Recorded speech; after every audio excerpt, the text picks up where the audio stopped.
kid missing TV. As you see, we're here on a Monday. That's because I have an appointment tomorrow.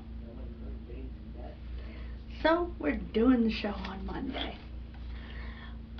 Today we're going to talk about the case of Robert Christian, known to family and friends as Bob. He vanished on September 16, 1977, on a trip from Madison, Wisconsin to Baraboo, Wisconsin. When he didn't make it to his friend's home in Baraboo, since he was only 18, his friend's mom called his mom, because they were good friends, and said, "It's 9:30, he's still not here, something's wrong," because he left at 5:30. Should have taken him an hour to a little over an hour to get there. So, and with a couple of stops that he made, it should have been about 7. But when he wasn't there by 9:30, they knew something was wrong.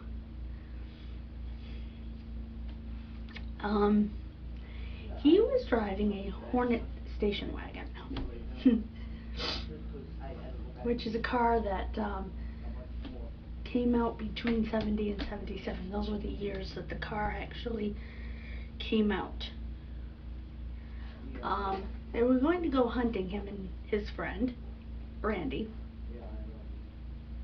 And supposedly one of the stops that he made, aside from getting gas and going to the convenience store to pick up cigars and, a couple of other going to the bank, he was going to stop and check his tree stand. Tree stands do need to be checked, I guess, because winter weather can be rough on them from the previous year. So you don't want to, go crashing to the ground. You'd rather know ahead of time.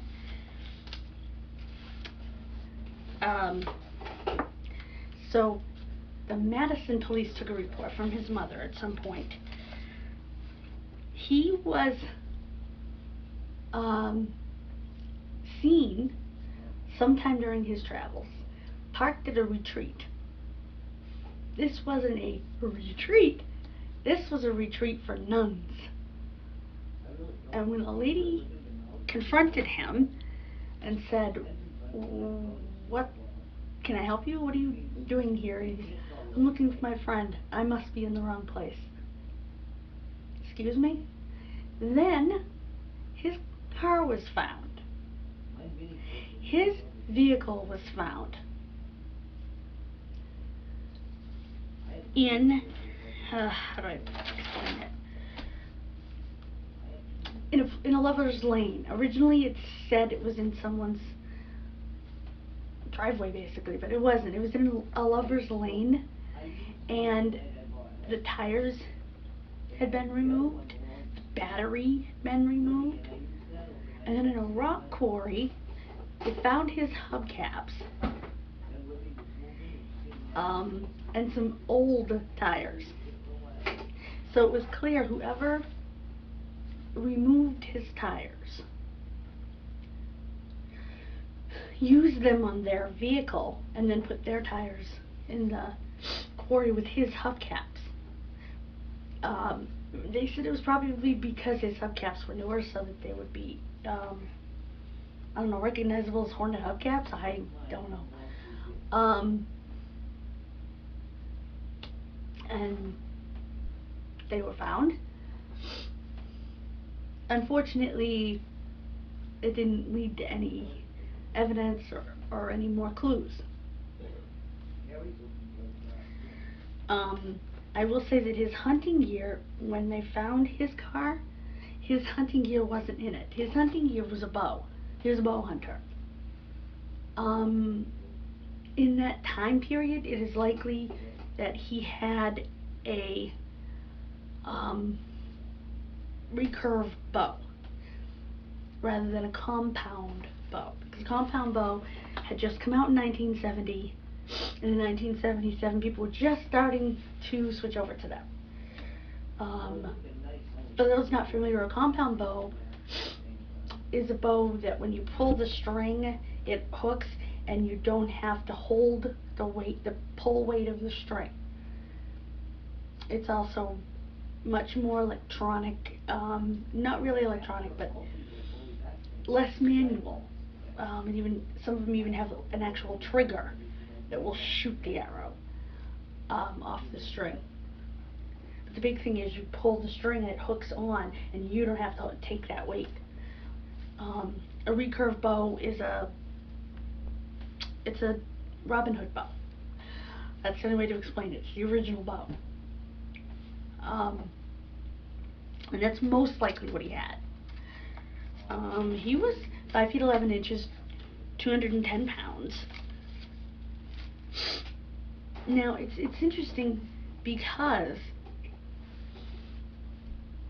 in researching this case, I discovered that his tires would have only fit on another AMC wagon.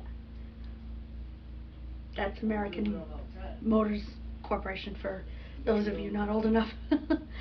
And of course a wagon, a station wagon of some sort. So that's a specific group of automobiles. So that should narrow it down somewhat for police. His father and brother are the ones that actually found his car. They found him the next day. There was also a nursing kit in the car. Now, I'm not sure what that meant. It was some kind of first aid kit. I'm not sure.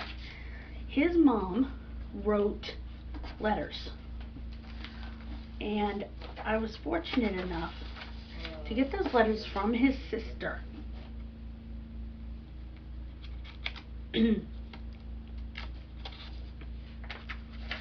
So I just wanted to quickly show you these letters, and I want to thank his sister Amy, that's sideways, for supplying them to me. We're still working on a potential show.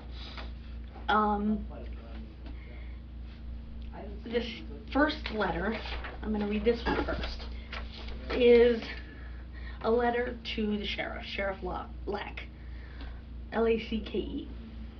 It says, because of your department's scheduled meeting March 13th, 1984, to talk with Henry Lee Lucas, I am requesting he be asked about my son, Robert Louis Christian, disappearance. Bob has been missing since September 16, 1977, when he left our home to meet a friend in Baraboo. They would go bow and arrow hunting 17th. He never made it to Baraboo, and the car he was driving was found 2 days later in the Baraboo Bluffs, near the area Bob had hunted with his father for several years. So he knew the area his car was from. That's a good clue. I realize he probably disappeared in Sauk County, S-A-U-K. If I'm pronouncing that wrong, I apologize. But I'm requesting your intervention, as Bob lived his entire 18 years in Dane County. We have been residents of Dane County 26 years, and I have had no contact with the Sauk County Sheriff's Department since April of 1978. That's ridiculous. I feel Mr. Lucas may have some knowledge of Bob's disappearance because he reportedly was in Wisconsin at times between 1976 and 1981. He reportedly used back roads, which is where the car was found, and he drove older cars. The wheels and tires and battery were taken from my car, and old wheels and tires were found September 22nd with the hubcaps. The state crime lab determined came from my car, the one Bob drove. Bob was a reliable person, just starting at the University of Wisconsin. No history of mental, personal, or family problems, or history of leaving home. I would be willing to meet with you or your representative to discuss this if you desire. I am sure the sheriff from Sauk County would work jointly with you or furnish you with whatever information you might need. Stephen Koch, Madison Police Department, also worked on this case. Please let me know if you will honor my request. Sincerely, Carol Ann Christian. The second letter that was written was a letter to the editor. Excuse me. Dear editor, 30 years ago, September 16th, 1977, our son, Robert Louis Christian, left our home in Madison to meet a friend in Baraboo. Okay. This rehashes some of the things in the other one. Okay, since this time, and after much investigating, there has been no information to the sheriff's office or to the family. Bob had graduated from Lafayette High School that spring and had started classes at the University of Wisconsin-Madison. There were no known problems, and the detective from Madison Police who had interviewed people in Madison said no one had anything to report that gave them reason to suspect any reason Bob would choose to disappear. Even though 30 years have passed, any information one might have concerning this or these incidents could help solve the mystery and would be appreciated. Sincerely, Louis and Carol Ann Christian.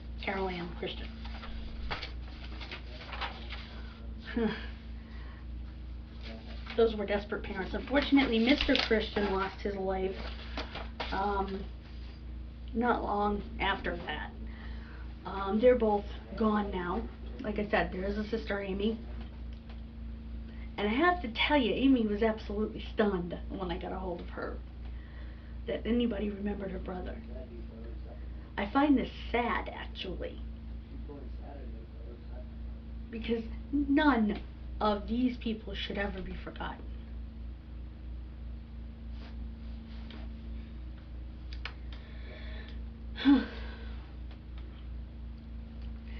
It blows my mind that families think they're forgotten, you know, and they don't think to Google their loved one's name and see the message boards and see the outpouring of sharing of posters and pictures and the story all over the place, the YouTubes. I just want to again thank Amy for the letters and for taking the time to talk to me. If we do a show, I will let you know as soon as we schedule. Also, other programming notes. I have a show coming up with the mother of Jessie Foster. I did a show with her before. Unfortunately, in their delete-a-thon, Blog Talk deleted it, so I was unable to move it over to Anchor. So, I'm going to do it again. We're trying to work it out for the 15th anniversary. That's at the end of this month. Still can't believe it's been 15 years since Jessie's been gone. If you look up Jessie Foster, you'll find all sorts of things. Another quick programming note, myself and author Jim Hoffman will be on the Deep Dark Truth podcast with Mo and her co-hosts at the beginning of April, discussing the case of the boy in the box. If you're not familiar with that case, card above. Let me move my video that I did a long time ago. Also, I have uploaded a podcast yesterday, so the video should be coming out today. Headliner sends them to me the next day after I upload them to Anchor. So that will be in the podcast playlist. This, of course, is in the Kid Missing playlist. One last thing, not a programming note, is this. My mother actually gave me this for Christmas. I don't even know if you can see it. Let me move closer to the camera.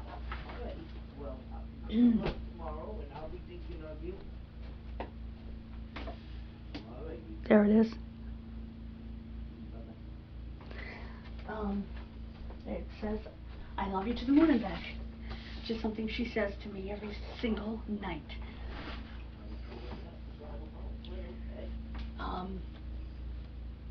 Don't know how I would have gotten through losing my dad without her, honestly. And I want to thank everyone who supports the show. Again, we're trying to get to 100 by spring. 100 followers by spring. And guys, in the description below, I will put the link to our Instagram. Please check out Kid Missing's Instagram and Kid Missing's Twitter. I'll make sure both are in the links in the description below, so you can check those out. You'll always see when we upload on the Twitter. You will also you'll see posters of every case on the Instagram. So it's something you might want to check out. Hopefully you will. Thank you for watching and listening. Remember, anyone missing, regardless of age, is someone's kid missing. Thank you. God bless you. Mask up, MA. Have a great, beautiful, sunny day.